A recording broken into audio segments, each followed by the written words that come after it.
Hello friends, welcome back to the new video guys. Today guys we are going to talk about guys build a number setting in a technophone guys. In this video guys I am going to show you guys how can you check your build number in your technophone, and guys how can you use guys your about phone setting in your technophone. In this video guys I will show you friends. So before starting video friends, first of all guys go and subscribe my channel, click the bell icon and like my video. So friends, now time to start video friends. First of all guys we will on our phone setting to check build a number. So as you can see this type of setting guys, click on my phone setting, and guys you want to check RAM and storage. So as you can check from here, and guys you can see scroll it, and guys you can see your build number.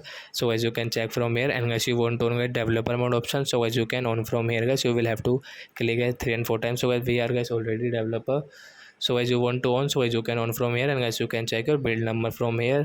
RAM storage guys, you can see guys your about phone setting, IMEI number setting, like that guys you can check from here in your technophone. So I hope friends you have understood how to check build number in technophone. So that's it guys, thanks for watching guys. Now we will meet on next video guys with the topic. Before going guys, please go and like my video, subscribe my channel. Bye bye friends.